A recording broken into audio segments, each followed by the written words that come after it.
Our family grew up in the high desert country. 우리 가족은 남부 유타의 사막 고원지대에서 성장했습니다. 이곳에는 비가 오는 일이 드물었기 때문에 여름이 다가올 때면 제발 비가 많이 오기를 간절히 소망했었습니다. 지금처럼 그때에도 비가 내려주기를 기원했는데 기도도 하고 절박한 경우에는 금식도 했습니다. 한 이야기에 따르면 그 마을의 한 할아버지가 5살 된 손자를 데리고 마을을 산책하였다고 합니다. 두 사람은 대로변의 식료품 가게에서 걸음을 멈추고 시원한 청량음료를 사려고 하는데 마침 다른 주에서 오던 차가 정차하더니 운전자가 할아버지에게 다가와 하늘의 작은 구름을 가리키며 비가 올 것 같습니까? 하고 물었습니다. 할아버지는 정말 그랬으면 좋겠어. 나는 전에 비를 본 적이 있어도 손자 아이는 본 일이 없으니 말이오. 라고 대답했습니다.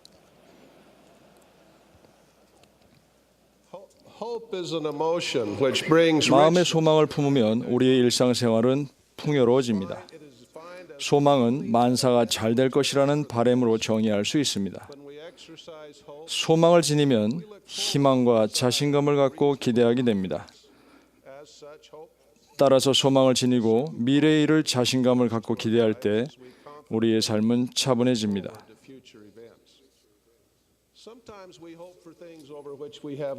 때로는 사람은 우리가 전혀 또는 거의 어쩔 수 없는 일에 대해서도 소망을 품곤 합니다. 예를 들면 날씨가 좋기를 소망합니다. 봄이 일찍 오기를 소망하고 우리가 좋아하는 팀이 월드컵이나 슈퍼볼 또는 월드시리즈를 우승했으면 하고 소망합니다. 이런 소망을 지니면 우리 생활은 재미있고 때로는 이상하거나 미신에 가까운 행동도 하게 됩니다. 예를 들면 제 장인께서는 스포츠를 매우 좋아하시면서도 좋아하는 농구팀의 경기를 시청하지 않으면 승리할 확률이 아주 높다고 믿으셨습니다. 12살이 되었을 때 저는 이기겠다는 일념하에 출전하는 리틀 야구 경기에서 매번 세탁하지 않은 양말을 꼭 신어야 한다고 고집했습니다. 그래서 제 어머니는 언제나 뒷문에서 제게 양말을 신겨주셨습니다. 때로는 소망은 꿈이 되어 우리에게 영감을 주고 우리가 행동하게끔 인도합니다. 학교 생활을 더 잘하겠다는 소망을 품게 되면 그것이 동기가 되어 공부를 열심히 하고 희생도 마다하지 않습니다. 우승팀에서 선수로 출전하고 싶다는 소망을 품으면 그것이 힘이 되어 연습을 꾸준히 하고 온 힘을 다해 팀의 단합에 기여하여 결국 성공을 합니다.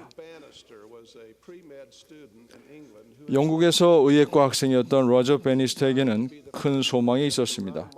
달리기에서 최초로 1마일을 4분 이내로 달리는 선수가 되는 것이었습니다. 20세기 초에 육상에 큰 관심이 있었던 사람들은 4분대 벽을 깨는 날을 손꼽아 기다렸습니다.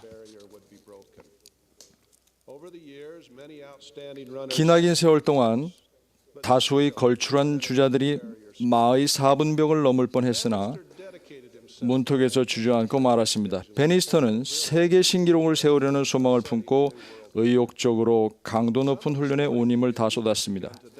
스포츠 종사자들 중에서는 과연 4분대의 벽을 깰 수 있을지 의구심을 품은 사람도 있었습니다.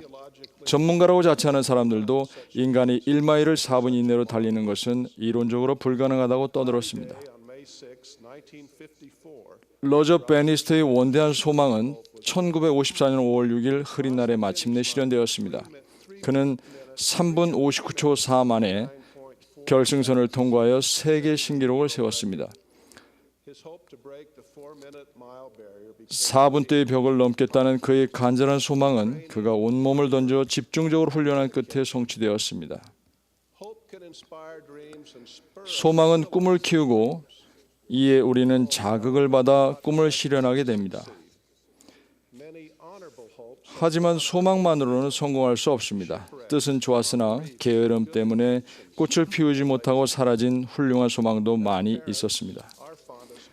부모라면 당연히 자녀에게 가장 큰 소망을 겁니다.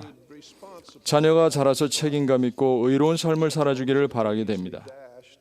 그런 소망은 우리들이 좋은 모범을 보이지 않는다면 물거품이 되고 맙니다. 소망만으로는 자녀들이 의롭게 자라주지 않습니다. 가정의 밤과 건전한 가족 활동을 통해 그들과 함께 시간을 보내야 합니다. 그 시간을 활용하여 자녀들에게 기도하는 법을 가르치고 경전을 함께 읽으면서 중요한 복음 원리를 가르쳐야 합니다. 그래야만 우리가 자녀들에게 거는 큰 소망이 실현될 수 있습니다.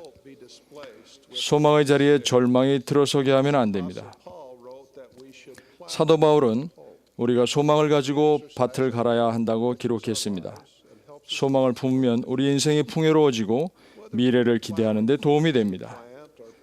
밭을 갈아 곡식을 심든 인생을 살아가든 우리 후기 성도는 반드시 소망을 지녀야 합니다. 예수 그리스도의 복음에서 소망은 그분의 제자가 되어 구주의 속죄를 통해 영원한 구원을 얻겠다는 바람을 뜻합니다. 이것은 우리가 정녕 품어야 하는 참된 소망입니다. 이 소망 때문에 우리는 세상 사람들과는 다릅니다. 베드로는 일찍이 그리스도를 따랐던 사람들에게 너희 속에 있는 소망에 관한 이유를 묻는 자에게는 대답할 것을 항상 준비하라고 권고했습니다. 우리가 속죄를 소망하면 영원한 시각에서 세상을 볼 수 있게 됩니다. 영원한 시각을 가지면 이 생을 넘어서 미래의 영원한 세계를 생각하게 됩니다. 변덕스러운 세상사에 갇혀 허우적거릴 필요는 없습니다. 우리는 가족과 사랑하는 사람들에게 인봉되어 해의 영광에 가기를 소망해야 합니다. 복음에서 소망은 신앙 및 사랑과 분리해서 생각할 수 없습니다. 디테프 우트도르프 회장님은 이렇게 가르쳤습니다. 소망은 신앙 및 사랑과 함께 세 다리 의자에 달린 하나의 다리입니다. 이 세 다리가 있으면 지면이 거칠거나 고르지 못해서 우리의 삶은 안정될 수 있습니다. 모로나이는 몰모교의 마지막 장에서 이렇게 적었습니다.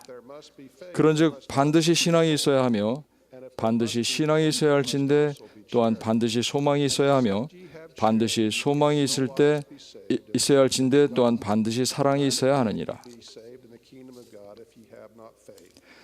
또 너에게 사랑이 있지 아니하면 너희가 결단코 하나님 나라에서 구원을 받을 수 없고 너희가 신앙이 없어도 하나님 나라에서 구원받을 수 없으며 너에게 소망이 없어도 구원받을 수 없느니라. 러셀 넬슨 장로님은 이렇게 가르쳤습니다. 신앙의 근본은 예수 그리스도며 소망의 중심은 속죄입니다. 사랑은 그리스도의 순수한 사랑을 말합니다. 이 세 가지 속성은 전선 속의 구리선처럼 서로 얽혀 있어서 딱히 구분할 수도 없습니다. 이 세 가지는 하나로 엮여서 해의 왕국으로 인도하는 동아줄이 됩니다. 니파이는 자신의 기록을 마무리하면서 예수 그리스도에 대해 이렇게 예언했습니다. 그런즉 너희는 소망의 완전한 밝은 빛과 하나님과 만인에 대한 사랑을 가지고 그리스도를 믿는 굳건함을 지니고 힘써 앞으로 나아가야만 하느니라. 니파이가 말한 소망의 완전한 밝은 빛은 속죄에 대한 소망을 말하며 영원한 구원을 바라는 소망은 우리 구주의 희생을 실현될 수 있습니다. 어느 시대를 막론하고 사람들은 이 소망 덕분에 놀라운 일들을 행할 수 있었습니다. 고대 사도들은 세상을 돌아다니면서 그분에 대해 간증하고 필경에는 그분을 위해 봉사하다 생을 마쳤습니다. 이 경륜의 시대에도 교회의 초기 회원들 다수가 가슴에 소망과 신앙을 가득 품고 집을 떠나 대평원을 횡단하여 솔트레이크 계곡으로 갔습니다. 과거에 과부였던 메리 머레이 모덕은 1851년 67세에 스코틀랜드에서 교회 회원이 되었습니다. 그녀는 키가 1.4m였고 체중은 간신히 41kg밖에 되지 않는 작은 체구의 여성으로 8명의 자녀를 낳았고 그중 6명만이 살아남아 장성했습니다. 체구가 작았던 탓에 자녀와 손자녀들은 그녀에게 꼬마 할머니라는 애칭을 붙여주었습니다. 그녀의 아들 존 모덕은 아내와 함께 교회 회원이 되어 1852년에 어린 두 자녀를 데리고 유타로 떠났습니다. 가족들이 어려움을 겪긴 했지만 4년 뒤에 존은 어머니가 솔트레이크시티에서 가족과 합류할 수 있도록 필요한 돈을 그녀에게 보냈습니다. 메리는 작은 체구에도 불구하고 큰 소망을 품고 73세의 나이에 서부 유타로 힘든 여행을 시작했습니다. 그녀는 대서양을 안전하게 건넌 뒤에 불운했던 마틴 손수레 부대에 합류하게 되었습니다. 7월 28일에 이 손수레 개척자들은 서부로 이동하기 시작했고 이 부대가 겪은 고초는 이루 말할 수도 없었습니다. 575명의 대원들 중 4분의 1 정도가 유타에 도착하기 전에 죽었습니다. 불의감령 회장이 구조대를 조직하여 마차와 물자를 보내 눈 속에서 오도 가도 못하던 성도를 찾아 나서지 않았더라면 더 많은 사람이 죽었을 겁니다. 메리 머덕은 1856년 10월 2일에 네브라스카주 침리록 근처에서 숨을 거두었습니다. 이곳에서 그녀는 여독과 험한 날씨, 고난 때문에 쓰러졌습니다. 그녀의 연약한 몸으로는 성도들이 겪는 고초를 더 이상 견뎌낼 수 없었습니다. 숨을 거둘 무렵 그녀는 유타에 있는 가족을 생각했습니다. 이 충실한 개척자 여인이 마지막으로 남긴 말은 내가 시온을 바라보며 죽었다고 존에게 전해주세요 였습니다. 메리 모레이 머덕은 서부로 대담하게 떠났던 수많은 초기 개척자들에게 소망과 신앙의 모범이 되었습니다. 오늘날의 영적인 여정에도 초기 개척자들의 못지않은 소망이나 신앙이 필요합니다. 고난은 다를 수 있겠으나 힘겨운 노력을 해야 한다는 점은 같습니다. 소망을 가져 의로운 꿈을 성취하기를 간구합니다. 특히 속죄에 대한 소망을 가져서 신앙과 사랑이 커지고 미래의 생에 대한 영원한 시각을 가질 수 있기를 간구합니다. 우리 모두가 이 소망의 완전한 밝은 빛을 지닐 수 있기를 예수 그리스도의 이름으로 간구합니다. 아멘.